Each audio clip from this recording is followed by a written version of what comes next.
kwamba ataendelea kususia vikao vya mahakama katika mashinikizo yao kuhakikisha kwamba kuna wajibikaji katika idara ya mahakama hapa nchini. Tusonge mbele. Wanachama wa kikundi cha watetezi wa wazee waliopigania vita vya Mau Mau wamekashifu vikali mtindo wa sasa wa wanasiasa kutumia wahuni kuzua vurugu kwenye mikutano ya kisiasa. Wazee hao wanasema kwamba utumiaji wa wahuni utaathiri pakubwa usalama wa taifa, pia wakionya kwamba huenda Kenya ikajipata kwenye hali ya mataifa yaliyokosa uongozi bora na kushindwa kudhibiti wahuni kama vile taifa la Haiti.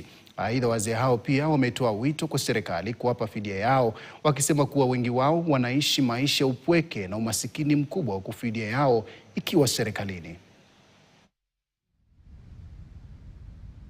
Wakati tunasikia serikali ikisema hawajui wale guns ni nani, hiyo ni kitu kwanza. Kama minister CS wa Interior, tunaona kweli kabisa inakaa kama hajui ni kazi gani anafanya, ama ikuwe pengine Kenya haina ile makashero ambaye wanaweza, ama wale watu ya jinai ambaye the national intelligence ambaye wanafaa kuwa wakijua hasa ni nani anataka kufuruga hiyo maneno. Kwa hivyo hiyo ni mambo ambaye tumenini sana, na tunaona kana kwamba serikali inajua hawa guns ni watu gani, kwa maana wakati ule ya 1991, 1997, even 2007 ilikuwa tu ni watu walikuwa wametengenezwa na kulipwa kama vile pia tuko. Hali ya maguns hii ni kitu ambaye maguns serikali inawajua, sababu ni watu ambaye wanajulikana kwa government na wanajulikana ile tabia zao wanafanya mbaya, na ni sababu huyu deputy president ambaye ni Kindiki,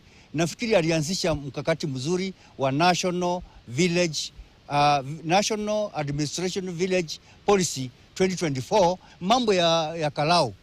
Hii si kitu ambaye ni kuuliza. Guns hizo zilitoka Nairobi na wanajua. Hata sisi wenyewe wana wa Mau Mau tulikuwa tumeenda kupeleka maoni yetu. Jioni walikuwa wamekuja kwa hii hotel kuattack.